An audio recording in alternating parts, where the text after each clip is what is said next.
you've got to really want to play, because your fingers don't want to do what they're told. That's the first chord I learned. It's all downstrokes. And I just did that, and I did that, and I did that. It's a good job nobody had to listen to it. And you just got to do that an awful lot. A pick is actually the biggest amplifier that there is. But then, after a few years of doing that, I learned to fingerpick because I started playing in folk places. You start doing this slow thumb and finger thing, and you're dribbling about, trying to make sense of it. The breakthrough really comes when you can get your thumb to play 4 beats to the bar on the bottom strings like this.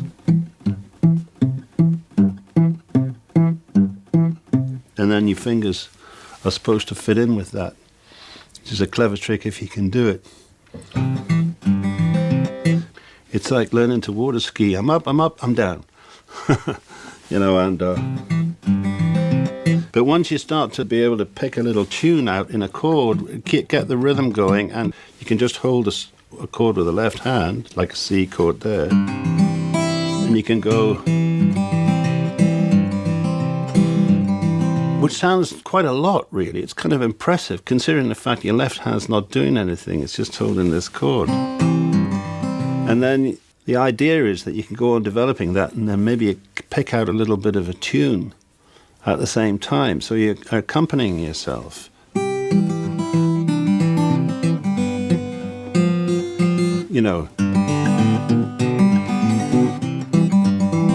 And so pretty soon you're starting to get quite rhythmic, and it gets so that you're playing a little bit more like a barrel house piano player or something.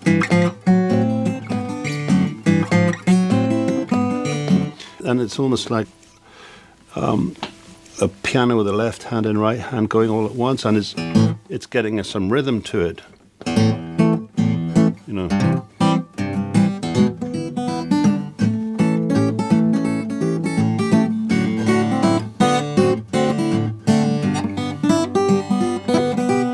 You're picking up single notes and playing chords as well.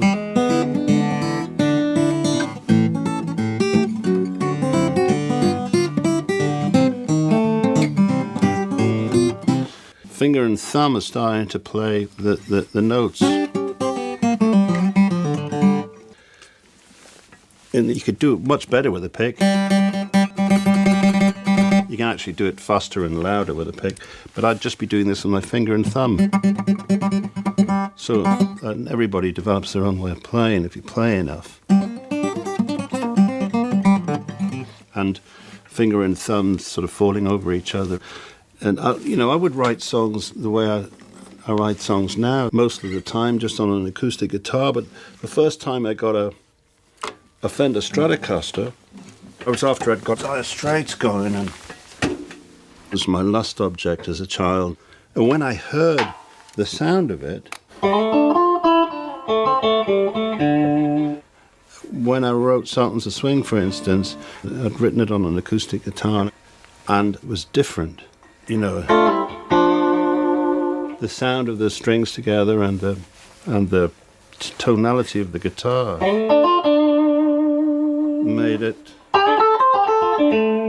made me want to write another way. This is an old Les Paul. It's a 58.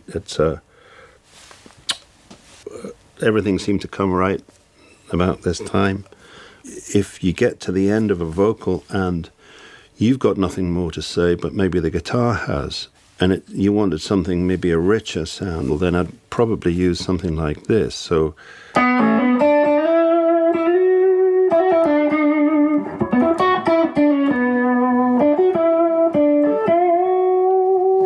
that thicker tone, with a Strata would be slightly different. With Sultans of Swing or something like that, you need a kind of a thinner sound, because a lot of the time I'm vibrating, say, 3 strings at once. And it's quite nice to have the little choir effect of the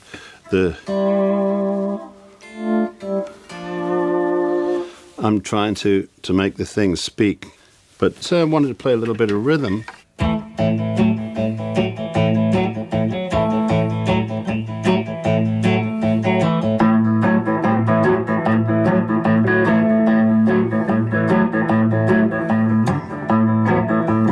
So it's got it's more of a gut bucket thing. The Gibson had sort of double strength, if you like, pickups. They're called humbucking pickups, and they enabled you to get a lot more power. There'd be more filth in and overdrive in the sound. So it'd be.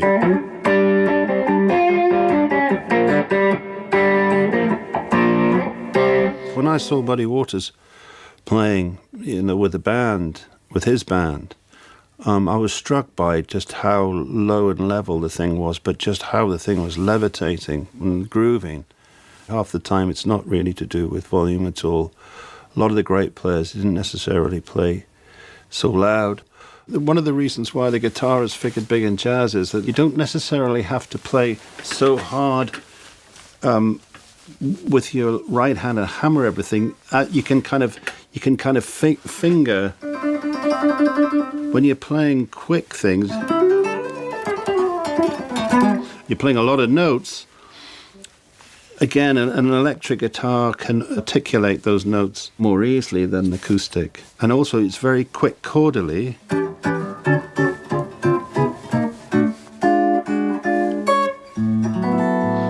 It's actually very easy.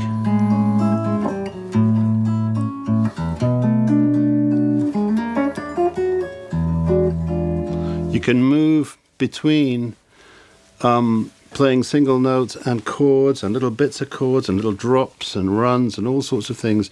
You can bend and you can move notes a little bit. You can play really complicated inversions and notes, and sometimes you bend two strings at once.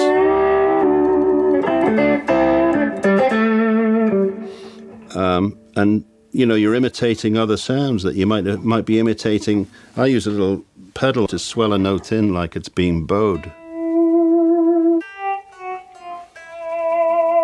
Or you can play chords, You can do it chordally, and you can do a little.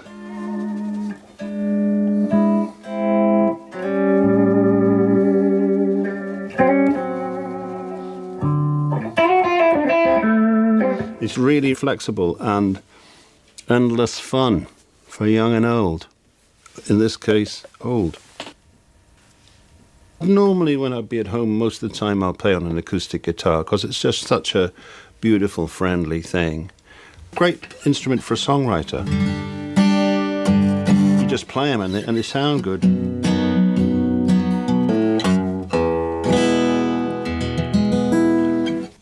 It's a friend to you all your life. Once you've, learned how to play a few chords, that's really all that you need. Most of the time when I'm at home, I'm just playing real simple chords and writing my songs. I'm really glad that I couldn't afford an amplifier. That was really good for me, because with borrowing friends' acoustics, it took me into folk music. If I was writing a song like True Love Will Never Fade, I'd be going...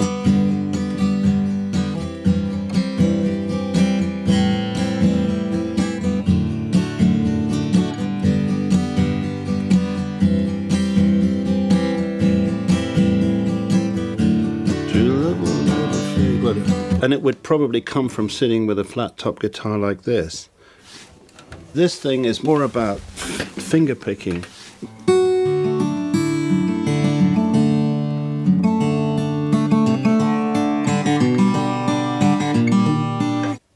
This is a National steel guitar.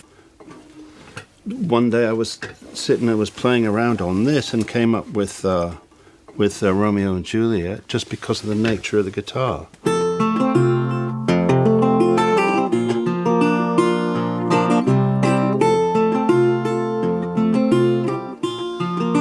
mean, you know, I could probably play it on that, and it would sound okay, but it wouldn't be quite the same as this delightfully vulgar piece of equipment. It's got the lovers on the back in a canoe too, isn't it? It's really, really. I've always thought of these things as being magical, in a way, you know, because they had a little resonator.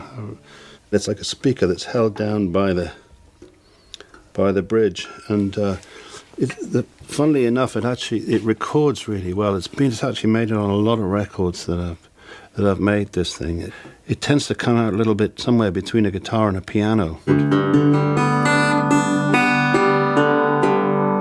And I always wanted to play steel ever since I heard it. So I got my dear old dad, and he got on his lathe and got him to make me a few of these pieces of tube so I could play. It's what they call slide guitar. You slide the metal over the strings.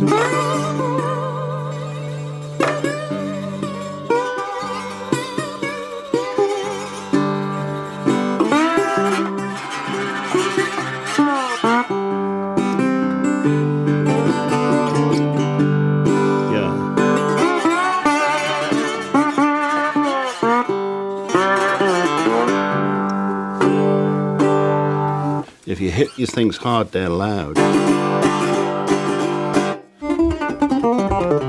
It's just really good fun playing around because it reminds me of a banjo sometimes. When you learn your first chords and you're going...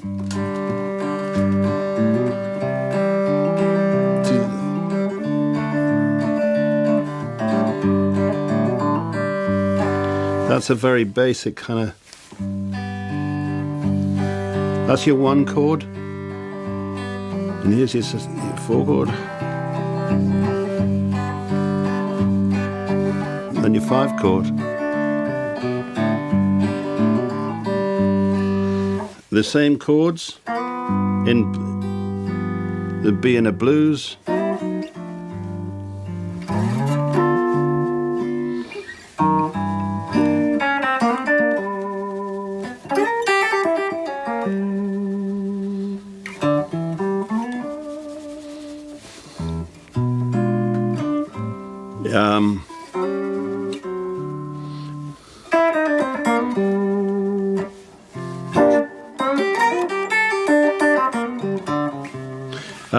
It's the same chords, your one chord,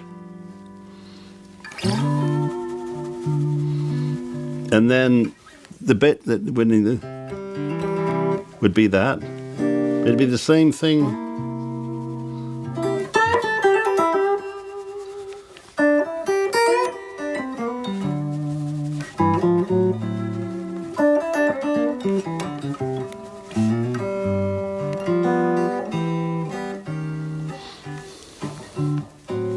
So it's the same. It's really all the same music.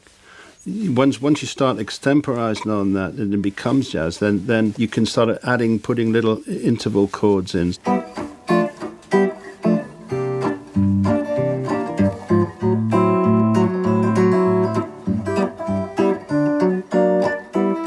And so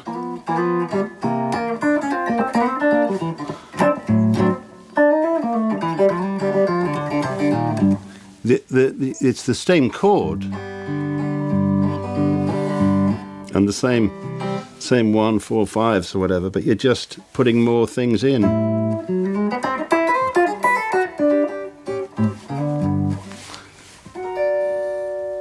Some of those great players that work in the profession, they like when they get together, they like to play that kind of thing.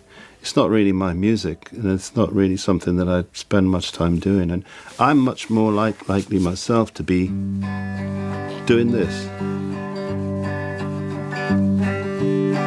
That's my thing.